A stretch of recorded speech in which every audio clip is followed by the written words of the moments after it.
La parabole des 10 vierges, racontée dans l'évangile de Matthieu, chapitre 25, versets 1 à 13, est une des paraboles les plus connues de Jésus. Elle met en scène 10 jeunes femmes, vierges, qui attendent l'arrivée d'un époux pour des noces. Avant tout, abonne-toi à la chaîne et laisse-nous un commentaire. Voici un résumé de la parabole et ses principales interprétations. La parabole. 10 vierges prennent leurs lampes et sortent à la rencontre de l'époux. 5 d'entre elles sont sages et 5 sont folles. Les vierges sages ont pris, avec leurs lampes, de l'huile dans des vases. Elles ont anticipé un éventuel retard de l'époux. Les vierges folles n'ont pas pris d'huile avec elles. Elles n'ont pas prévu que l'attente puisse être longue. Comme l'époux tarde, toutes s'assoupissent et dorment. Au milieu de la nuit, un cri se fait entendre, « Voici l'époux, allez à sa rencontre !» Toutes les vierges se lèvent et préparent leurs lampes.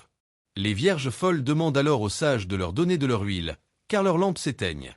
Les sages répondent qu'elles ne peuvent pas, de peur de ne pas en avoir assez pour toutes, et leur conseillent d'aller en acheter chez les marchands. Pendant que les folles vont acheter de l'huile, l'époux arrive. Celles qui sont prêtes entrent avec lui dans la salle des noces, et la porte est fermée.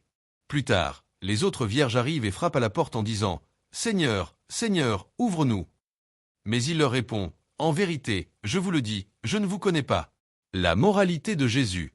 Jésus conclut la parabole par ces mots « Veillez donc, car vous ne savez ni le jour ni l'heure. » Interprétation principale. Cette parabole est riche en symbolisme et à diverses interprétations, mais les thèmes centraux sont la préparation, la vigilance et la responsabilité individuelle. L'époux symbolise Jésus-Christ lui-même, et son retour, la seconde venue. Les 10 vierges représentent les croyants, ou l'humanité en général, qui attendent le retour du Christ. Les lampes symbolisent la foi, la vie spirituelle ou les œuvres de justice. L'huile, c'est l'élément le plus discuté et le plus symbolique. Elle peut représenter le Saint-Esprit, la présence et la puissance de l'Esprit de Dieu dans la vie du croyant, qui permet de persévérer dans la foi. Les bonnes œuvres, les actes de charité, de justice et d'amour qui manifestent une foi vivante. La relation personnelle avec Dieu, une intimité et une connaissance de Dieu qui ne peuvent être partagées ou empruntées. La préparation intérieure, la vigilance spirituelle, la prière, l'étude de la parole. Le sommeil représente la longue période d'attente du retour du Christ, ou même la mort. Le fait que toutes dorment montre que la vigilance n'est pas une question d'être éveillé physiquement, mais d'être spirituellement prêt. Les vierges sages, celles qui sont préparées. Elles ont une foi authentique et une relation profonde avec Dieu, manifestée par leur réserve d'huile. Elles ont anticipé la durée de l'attente et se sont munies de ce qui est nécessaire. Les vierges folles, celles qui sont impréparées. Elles ont une apparence de foi, la lampe, mais n'ont pas la substance nécessaire, l'huile. Elles comptent sur une préparation de dernière minute ou sur celle des autres. Leur imprévoyance les conduit à être exclues. La porte fermée symbolise la finalité du jugement et l'impossibilité de se préparer une fois le moment crucial arrivé. Il n'y a pas de seconde chance après l'arrivée de l'époux. Je ne vous connais pas, souligne l'importance d'une relation personnelle et authentique avec le Christ. La simple affiliation ou la connaissance superficielle ne suffisent pas. Les leçons clés. Urgence de la préparation. La parabole insiste sur la nécessité de se préparer spirituellement avant le retour du Christ, car le moment est incertain. Responsabilité individuelle.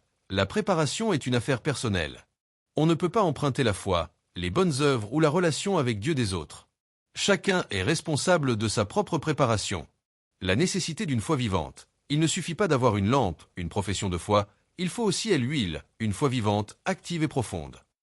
La vigilance. La conclusion de Jésus, « Veillez donc, car vous ne savez ni le jour ni l'heure », est un appel à une vigilance constante et à une disposition spirituelle continue. En somme, la parabole des 10 vierges est un avertissement solennel sur l'importance de vivre une vie de foi authentique et de se préparer activement pour le retour du Christ, car le temps et l'opportunité de le faire sont limités. Pourquoi l'huile ne peut pas être partagée? C'est un point crucial de la parabole qui mérite d'être souligné. Lorsque les vierges folles demandent de l'huile aux sages, celles-ci refusent en disant « De peur que nous n'en ayons pas assez pour nous et pour vous, allez plutôt chez ceux qui en vendent et achetez-en pour vous. » Ce refus n'est pas un acte d'égoïsme, mais une vérité profonde sur la nature de la foi et de la préparation spirituelle. La relation personnelle avec Dieu est intransmissible. L'huile représente ce qui est personnel et intime dans notre marche avec Dieu. On ne peut pas emprunter la prière, l'étude de la Bible, la repentance ou la croissance spirituelle d'autrui. Chaque personne doit cultiver sa propre relation avec le divin. La sainteté ne se délègue pas. On ne peut pas s'appuyer sur la piété de ses parents, de ses amis, ou même de leaders religieux. Le jour du jugement, chacun sera jugé sur sa propre préparation. Le temps de la préparation est limité. Les vierges folles réalisent leur manque au dernier moment. Elles essaient d'acheter de l'huile, mais il est trop tard. Cela souligne que la préparation spirituelle n'est pas quelque chose que l'on peut acquérir à la hâte juste avant l'arrivée de l'époux. C'est un processus continu qui demande du temps et des efforts constants. La responsabilité de la vigilance. La conclusion de Jésus. Veillez donc, car vous ne savez ni le jour ni l'heure. Matthieu 25, 13, est le message central de la parabole. Incertitude du temps. Le fait que l'époux tarde et arrive à une heure inattendue est fondamental. Cela nous rappelle que le retour du Christ est incertain quant au moment précis, mais certain quant à l'événement. Cette incertitude doit nous pousser à une vigilance constante, plutôt qu'à la spéculation. L'attente active. Veiller ne signifie pas simplement rester éveillé physiquement. Cela implique une vigilance spirituelle, maintenir sa foi vivante, persévérer dans les bonnes œuvres, garder son cœur pur et sa relation avec Dieu intacte, comme si l'époux pouvait arriver à tout moment. C'est être prêt maintenant, pas demain. Les conséquences de l'impréparation. L'issue pour les vierges folles est dramatique. La porte est fermée et elles sont exclues des noces. Cela symbolise la séparation éternelle d'avec Dieu pour ceux qui n'auront pas été préparés au jour de son retour. C'est un rappel solennel de l'importance de prendre sa foi au sérieux. Application contemporaine. Bien que la parabole ait été prononcée il y a des milliers d'années, ces leçons résonnent fortement aujourd'hui. Vie chrétienne quotidienne. Elle nous encourage à vivre chaque jour de manière à être prêt pour le retour du Christ, que ce soit par sa venue physique ou par notre propre mort, qui est aussi un rendez-vous inévitable avec l'époux. Discernement spirituel. Elle nous pousse à un examen de conscience. Avons-nous juste l'apparence de la foi, la lampe, ou avons-nous la substance, l'huile? Sommes-nous superficiels dans notre pratique religieuse, ou avons-nous une relation profonde et personnelle avec Dieu? Patience et persévérance. Le sommeil des vierges, sages et folles, montre que l'attente peut être longue. La parabole nous invite à la persévérance dans la foi, même lorsque les signes de son retour ne sont pas immédiats ou évidents. En somme, la parabole des 10 vierges est un appel puissant à l'action et à la responsabilité personnelle dans notre foi, nous exhortant à cultiver une relation authentique et durable avec Dieu, afin d'être prêts, quoi qu'il arrive, pour la rencontre finale. Bien sûr. Approfondissons un autre aspect essentiel de la parabole, le symbolisme de l'huile et ce qu'elle représente pour la vie chrétienne. Le symbolisme profond de l'huile. L'huile est sans doute l'élément le plus énigmatique et le plus riche en signification dans cette parabole. Pour comprendre pourquoi les vierges sages en avaient et pourquoi elles ne pouvaient être partagées, il est utile de se pencher sur ces diverses interprétations. 1. L'huile comme symbole du Saint-Esprit. C'est l'une des interprétations les plus répandues et les plus théologiquement solides. Dans de nombreuses cultures et dans la Bible elle-même, l'huile est associée à l'onction et à la présence de l'Esprit de Dieu. Puissance et lumière. Sans huile, la lampe ne peut pas brûler et ne produit pas de lumière.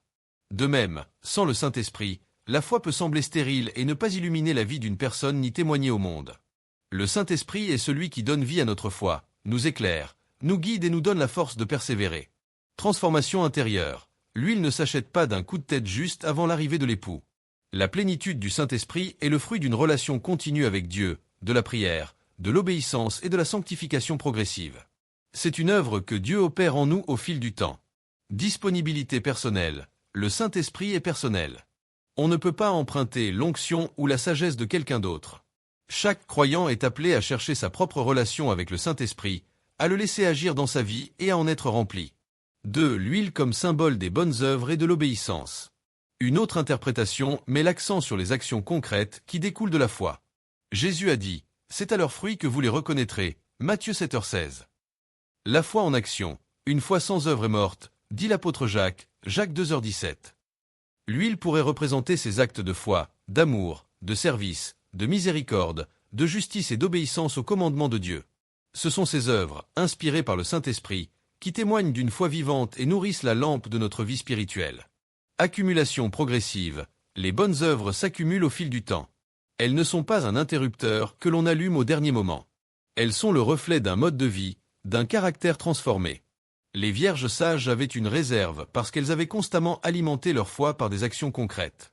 3. L'huile comme symbole de la relation personnelle avec Dieu. Au-delà du Saint-Esprit ou des œuvres, l'huile peut englober l'ensemble de notre vie spirituelle intime et personnelle. Intimité et connaissance. C'est la prière fervente, l'étude de la parole de Dieu, le temps passé en communion avec le Seigneur.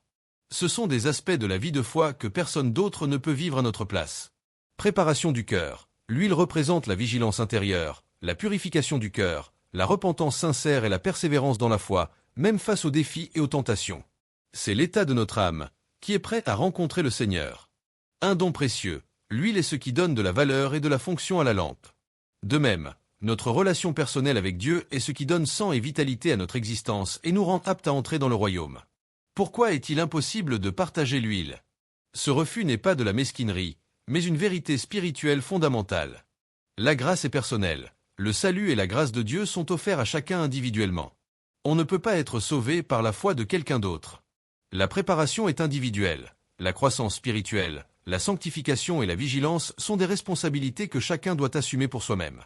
Personne ne peut vivre notre vie de foi à notre place. La véritable foi est intérieure. L'huile n'est pas quelque chose d'externe que l'on peut prêter ou acheter à la dernière minute. Elle représente une réalité intérieure, un état du cœur et de l'âme qui a été cultivé et nourri au fil du temps. La parabole nous exhorte donc à ne pas nous contenter des apparences de la piété, la lampe allumée au début, mais à chercher une profondeur de foi, la réserve d'huile, qui nous permettra de persévérer et d'être prêts, quoi qu'il arrive et quel que soit le temps de l'attente. Si vous avez apprécié cette explication de la parabole des 10 vierges, n'hésitez pas à vous abonner pour plus de contenu similaire. Laissez un commentaire ci-dessous pour nous dire ce que vous en avez pensé ou si vous avez d'autres questions. Partagez le lien avec vos amis et votre famille pour qu'ils puissent aussi découvrir ces enseignements. Et bien sûr, mettez un j'aime si cette vidéo vous a été utile.